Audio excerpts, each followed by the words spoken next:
नमस्कार उत्कली चैनल आउ एक प्रस्तुति को आपण को हृदय स्वागत करुच्ची। आज हेउछि सांब दशमी एवं सुदशा व्रत। यही पर्व दुईटी ओडिशार घरे घरे अति उत्साहर सहित पालित हुए। यही पर्व उपलक्षे आपण मानंकु शुभेच्छा जनाउछि। उत्कलर प्रत्येक व्यक्ति धर्म सचेतन। धर्मर लीलाक्षेत्र उत्कलर सर्वश्रेष्ठ श्रीक्षेत्र नीलाचल धाम जगन्नाथ उत्कलर प्राणर देवता। यही धाम रे पालित हुए नाना पर्व नाना उत्सव।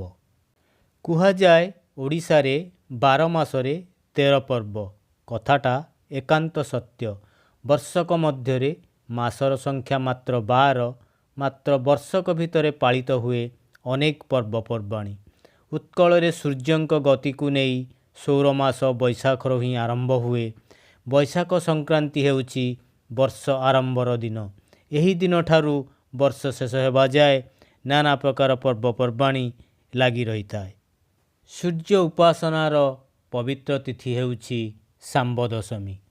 सांब दशमी पौष शुक्ल दशमी दिन पालन करा जाए। सांब दशमी हेउछि सूर्य पूजार पर्व, जेपरी कुमार पूर्णमी हेउछि चंद्र पूजार पर्व।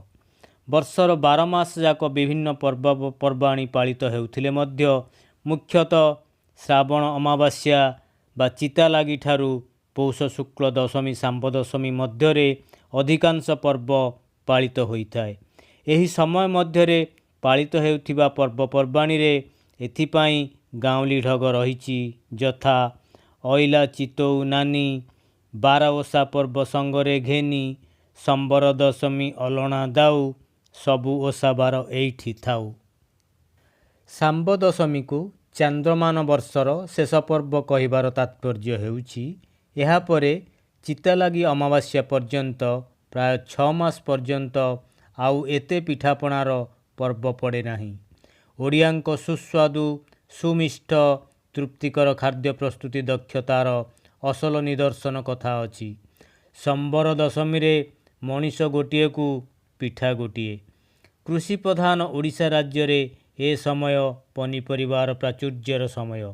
विभिन्न पनीपरिवारे ए पर्व रे जो तरकारी प्रस्तुत हुए ताकू घड़घड़ा तियण कुहा जाए। एही पर्वर मुख्य हेउछि एही घांट तरकारी बा घड़घड़ा तियण। ओडिया घरर बहु माने बा नारी माने निज संतान संततिंक मंगल कामना करी सांब दशमी पर्व निष्ठार सह पालन करती एवं विभिन्न प्रकार सुस्वादु व्यंजन सूर्यंक निकटरे भोग लागि करिथांती। एही पर्वर विशेषत्व हेउछि सूर्यंकर आकाश स्थिति को लक्ष्य करी घरे 3 प्रकार धूप बा पूजा अनुष्ठित होइथाए। अरुणोदय समय प्रथम धूप हुए। हिंदू नारी शुद्ध पुत्त शुचिमंत होई एही मुहूर्त रे फलमूल और मिष्टान्न इत्यादि नैवेद्य बाढ़ती। एही ब्राह्म मुहूर्त रे पूजा नैवेद्य बा प्रथम धूप अनुष्ठान करी सूर्य पुराण पारायण करिथांती। मध्याह्न रे मध्याह्न सूर्य तेजदीप्त भास्कर को द्वितीय धूप दिया जाए। यह सांब दशमीर मुख्य धूप।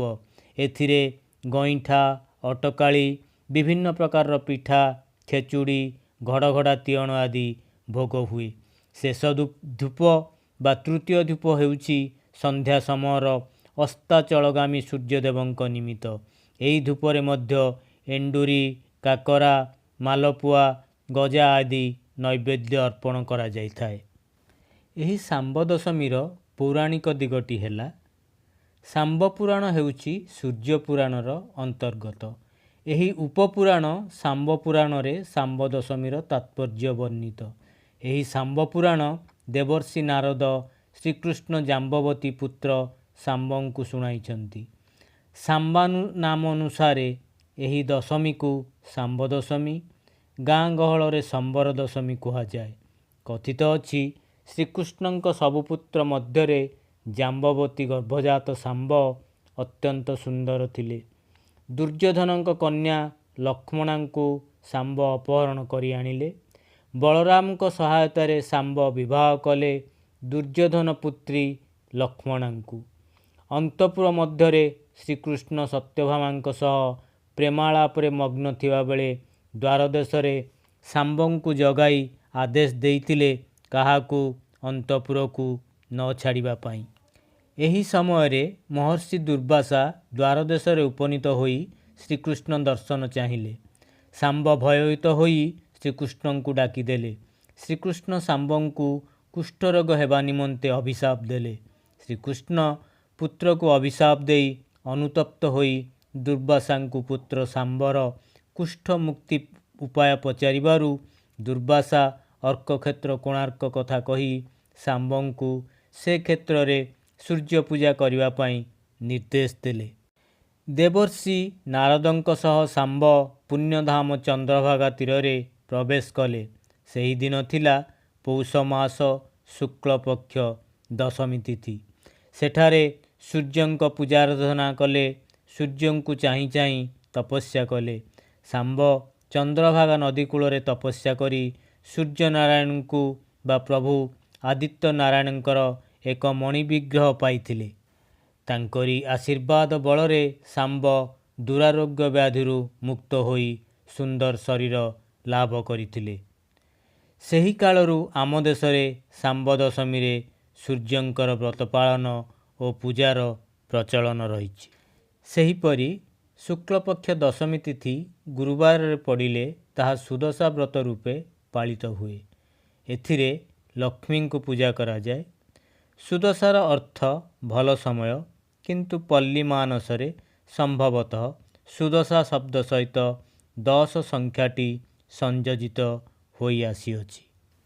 ଫଳତଃ ଉପାସନାରେ 10 ପାଖୁଡ଼ା ପଦ୍ମ, 10 ବର୍ଣ୍ଣ ମୁରୁଜ, 10 ଦୀପ, 10 ମୁଠି ଚାଉଳ, 10 ମେଞ୍ଚା କଦଳୀ, 10 ଗୋଟି ମଣ୍ଡା ଲାଗି ହୋଇଥାଏ ଏବଂ ଲକ୍ଷ୍ମୀଙ୍କ ପ୍ରତୀକ ରୂପେ ଲକ୍ଷ୍ମୀଙ୍କ 10 ନାମ ଯଥା ଲକ୍ଷ୍ମୀ ନାରାୟଣୀ, କମଳିନୀ, ଶ୍ରୀହରିପ୍ରିୟା, ପଦ୍ମାଳୟା, କମଳା, ଚଞ୍ଚଳା, ବିଘ୍ନସେନୀ, ସିନ୍ଦୁର ଦୁର୍ଲ୍ଲଣୀ, ଦୁର୍ଗତି, ବିଷ୍ଣୁ ପାଟରାଣୀ ଇତ୍ୟାଦି ସୁମରିତ ହେବା ସହିତ 10 ଧଳା ସୂତାର ଏକ ବ୍ରତ ପୂଜା କରିବାର ବିଧି ରହିଛି। ସେହି ବ୍ରତକୁ ପରବର୍ତ୍ତୀ ସୁଦଶା ବ୍ରତ ପର୍ଯ୍ୟନ୍ତ ବାହୁରେ ଧାରଣ କରାଯାଏ। ଏହି ପର୍ବ ଓଡ଼ିଶାର ବିଶେଷତ୍ୱ। ଏହାକୁ କେବଳ ଓଡ଼ିଆ ମହିଳା ବା ହିନ୍ଦୁ ମହିଳାମାନେ ପାଳନ କରିଥାନ୍ତି। ଭାରତର ଅନ୍ୟ ରାଜ୍ୟରେ ବା ଭାରତ ବାହାରେ ଏହା ଦେଖାଯାଏ ନାହିଁ। ଏହି ସୁଦଶା ବ୍ରତ ପାଳନ ଦିନ ଓଡ଼ିଆ ଘରର ମହିଳାମାନେ, ବୋହୂମାନେ ସୁନ୍ଦର ସୁନ୍ଦର ଝୋଟି ଚିତା ଆଙ୍କିଥାନ୍ତି, ଯାହା ଘରର ସୌନ୍ଦର୍ଯ୍ୟକୁ ବହୁଗୁଣରେ ବଢ଼ାଇଥାଏ ଏବଂ ନିଜକୁ ଉତ୍କଳୀୟ ବୋଲି ଗର୍ବିତ ହେବାର ଉପାଦାନ ଯୋଗାଇଥାଏ। ଏହି ବ୍ରତ ପଛରେ ଥିବା କାହାଣୀଟି ହେଉଛି, ଜନୈକା ବିଧବା ବ୍ରାହ୍ମଣୀ ନଦୀରୁ ଜଳ ଆଣିବା ସମୟରେ ନିଜ ବ୍ରତଟିକୁ ହଜାଇ ଦେଇଛନ୍ତି। ବ୍ରତ ହରାଇ ବିକଳ ଭାବେ କ୍ରନ୍ଦନ କରୁଥିବା ବେଳେ ନଳରାଜା ତାଙ୍କର ଦୁଃଖ ଦୂର କରିବା ପାଇଁ ସତ୍ୟବଦ୍ଧ ହୋଇ ନିଜ ରାଣୀଙ୍କ ଠାରୁ ବ୍ରତ ଆଣି ବ୍ରାହ୍ମଣୀଙ୍କୁ ଦେଇଛନ୍ତି।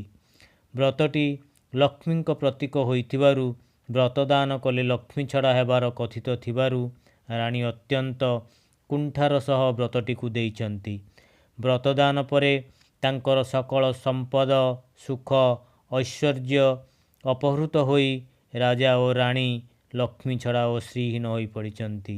ଯାବତୀୟ ଦୁଃଖ ଦୁର୍ଦ୍ଦଶା ଭୋଗ କଲା ପରେ ରାଣୀ ପୁନଶ୍ଚ ଯଥାବିଧି ସୁଦଶା ବ୍ରତ ପାଳନ କରିବା ପରେ ସେମାନଙ୍କର ସମସ୍ତ ଅପହୃତ ସୁଖ ସୌଭାଗ୍ୟ ଫେରିଆସିଛି।